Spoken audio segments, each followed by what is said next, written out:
Hey everyone, welcome back for another deep dive. Today we're looking at a really fun way to improve your English. Oh, yeah? And that is by watching movies and TV shows. We've got some really interesting research Yes. that suggests that watching movies and TV shows can actually be a super effective way to learn a new language. Totally. So, so we'll dig into all that today. So one of the first things that the podcast English Dose suggests is starting with content that matches your current English level. Right. So, you don't want to jump into Shakespeare. super complex dialogue heavy content. Yeah, totally. If you're just starting out. Right. So they suggest things like animated films for beginners, Oh, yeah.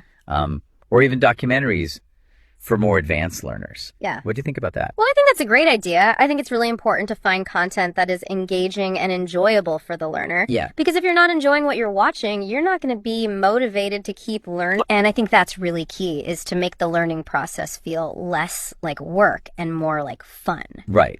And that makes sense. If you're really engaged Yeah. and enjoying what you're watching, you're going to be more likely to pick up on the language. Exactly. And they also talk about subtitles, which I thought was interesting. Yeah. Subtitles are a great tool. They can be. Yeah. How would you use subtitles? Well, I think subtitles can be used as a stepping stone, so you can start by watching with subtitles in your native language, Okay. just to get a feel for the plot and the characters. And then as your English improves, you can switch to English subtitles, and that will help you connect the spoken words with their written form. Right.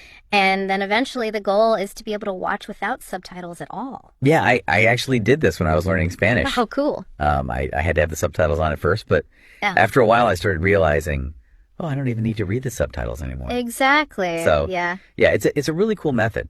And it's a great way to train your ear to get used to the sounds of the language. Mm-hmm.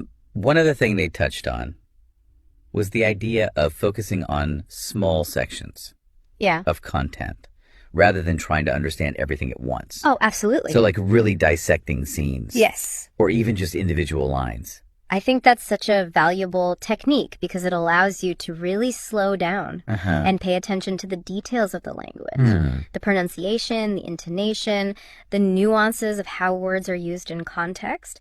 And by breaking down the language into smaller chunks, it becomes much more manageable and you can really start to internalize it. Right. And I love this idea of even mimicking lines to practice pronunciation. Oh, yeah, absolutely. It's such a love doing that. It's such a fun way to really embody the character. It's like you're becoming an actor. You're stepping into their shoes and experiencing the world through their eyes. And it's a great way to just loosen up and have fun with the language.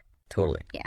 And then, of course, keeping a notebook handy to jot down new words and phrases. Yes, vocabulary building is essential. Yeah. And I think it's really helpful to have a dedicated notebook or even just a note on your phone.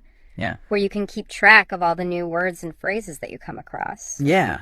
I think that's a great idea. And then you can review them later and try to use them in your own conversations or writing. Well, this has been awesome. Yeah. I love this method for learning. Me too. So I encourage everyone to try it out. Pick your favorite movie or TV show and see what you learn.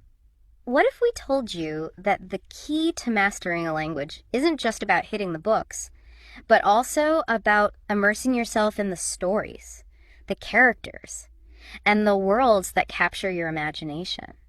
That's a great question. All right, thanks for joining us for another deep dive. We'll see you next time. See ya!